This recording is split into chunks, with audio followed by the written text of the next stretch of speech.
Hey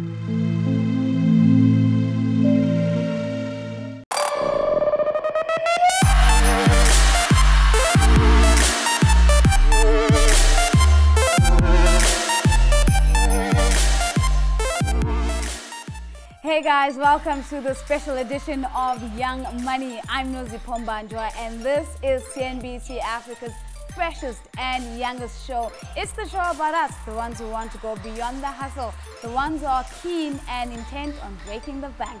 Now, those in the know say that education is the most powerful tool that one could have to change the world.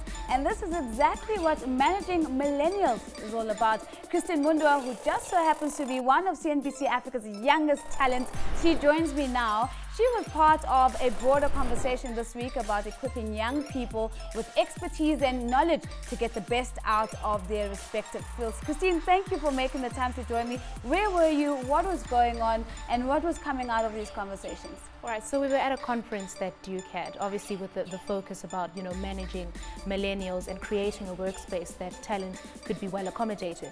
And I can tell you something, Nozi, young people, young talent is becoming very specific and very demanding about what they expect from their employees.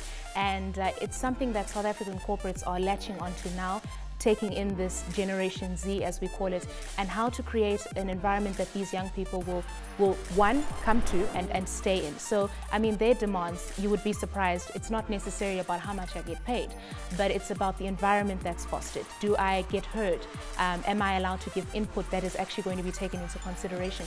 And I think most importantly, will I be further developed? Because a lot of young people aspire to do bigger things other than just work for the specific companies, especially in the African context where we're talking about young entrepreneurs being the ones to create the jobs that are so badly needed. Did you get a sense from this conference that the South African corporates were hearing what young people wanted and that business models and processes and systems were changing in a way that would accommodate the needs and the wants of the Generation Zs or the young millennials? Certainly. I mean, if I look at the number of HR practitioners that attended this conference, it really tells you that these people are thinking in the direction that when you are managing your staff body, you've got to look at young people very differently because they have different needs. And so that's the conversation that's starting to take place. How do we get this talent in the door? How do we keep it in the door? And these are the conversations that people are starting to have. Things like flexi hours. Young people don't like to be restricted to a 9 to 5. They would like to sometimes work from home or creating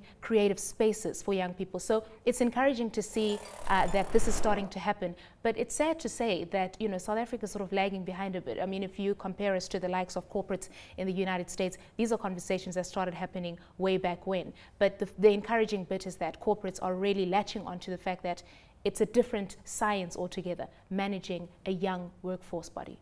Just before we get to the conversations, I know that you were able to engage directly with some of these young people. Was there anything that stuck with you, or a particular conversation that resonated with you post the conference even?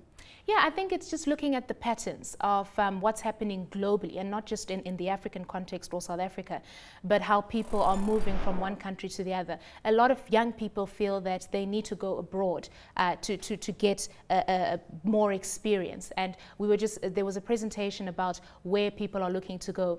London still tops the list as a destination, but somebody actually made the point to say we have a city like Cape Town, which makes for a wonderful working environment, and perhaps what we need to start doing is taking a city like Cape Town and promoting it as that city where people would aspire to want to work. It's all about the perception of working in a particular place, and unfortunately London still tops everybody's list and the likes of Australia. But I mean, if we have a place like Cape Town, if people could be really keen and excited to work here, that could certainly be very helpful to the South African corporate space. Well, I think it's time that we take a look at what came out of the event and to tap into some of the conversations that Christine carried for Young Money.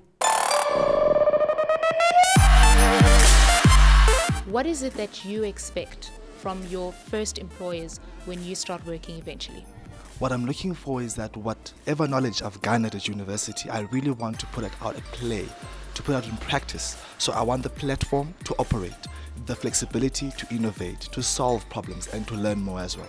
The company culture and how everyone in the office integrates, and more constructive arguments being made within working groups instead of an isolated space where people don't even know each other.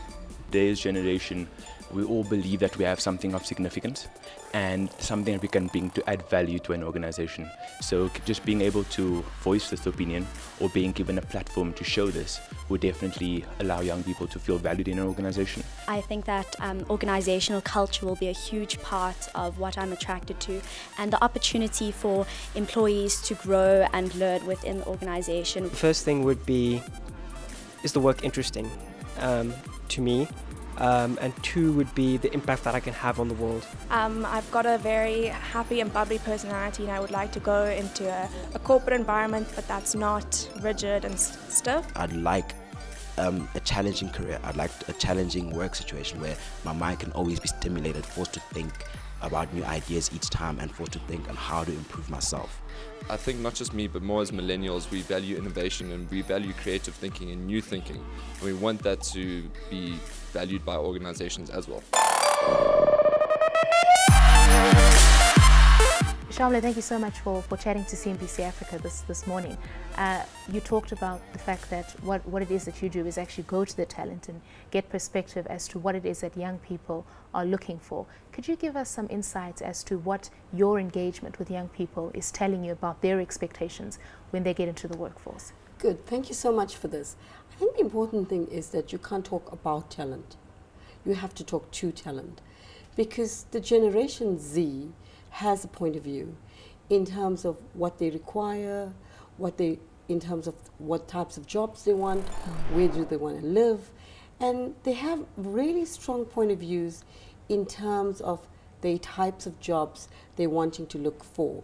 So in terms of the insights we're picking up, the Generation Z is looking for development. They're looking for types of jobs. They have international assignments, rotations. They're really wanting the opportunity, and they're hungry to learn. They're hungry for development. They're looking for organizations that links to values, linking to their personal career developments as well. So in terms of career development, they don't want career paths. They are looking for just-in-time context. What are the opportunities? For instance, they may study for a BA degree, but they're wanting to move into another role. They will move as they require. They don't want to stick to a career path. So organizations are addressing some of these challenges.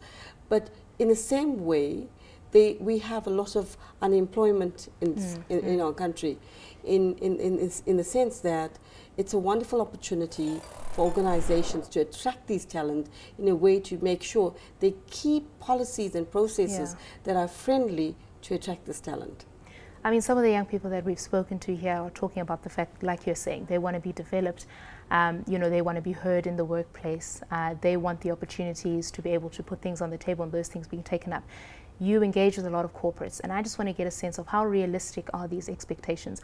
What is the likelihood that these young people are going to walk into these workplaces and really get what they expect from the employers? So there's a lot of organizations that are addressing young individuals. In one particular organization that we work with in financial sector, they're doing a graduate program with mentoring and coaching.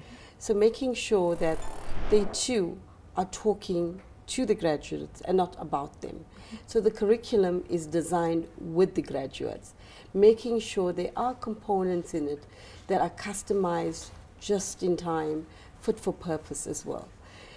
In other organizations in terms of our country, they are doing some work, but not enough. So you find that these graduates may enter the workforce, but they may actually look for other opportunities as well. So organizations need to look at ways how they could attract and retain that young talent differently. And it may mean, very much like what we're doing today, is to have a dialogue with them, to hear from them, get the perspectives in, their voices in terms of what they really want. Let's talk to managing millennials, the Zs as we've been talking. Is it a different science altogether? I mean, do HR practitioners need to have a different strategy when dealing with young people, especially in the context of Africa, where our workforce is relatively young in comparison to the likes of Europe? Absolutely. You know, the mean age in terms of the workforce is between 18 years. right? So meaning that the young workforce, you have to connect with them. You have to talk to them. You have to get their perspectives into the room in order to actually put your practices and processes. The flexibility of work hours may be very different from 8 to 5. They may arrive starting, later and work much later than the current workforce. It's also the way you think about your policies and your retention mechanisms. Speaking about retention mechanisms, a lot of young people that we spoke to today alluded to the fact that they're very much open to the idea of gaining experience abroad. How do corporates, sort of balance the ambitious young person trying to get experience abroad, yet they've invested in this person, and how do they keep them on the team? So, absolutely. So one of the biggest challenges is that you have to keep them stimulated, meaning that if you actually get somebody into your organization, you need to put job rotations in, giving them assignments abroad, giving them projects, looking at ways how you could actually keep them for a longer period of time. In the same way, organizations need to realize the youth have opportunities. It doesn't mean a career for a lifetime. It means that they may stay with you, but they may actually move to another organization or an industry. But we are developing talent for a continent and not for an organization. They need to understand that this talent that we're developing has a big contribution to the economic engine room of our country.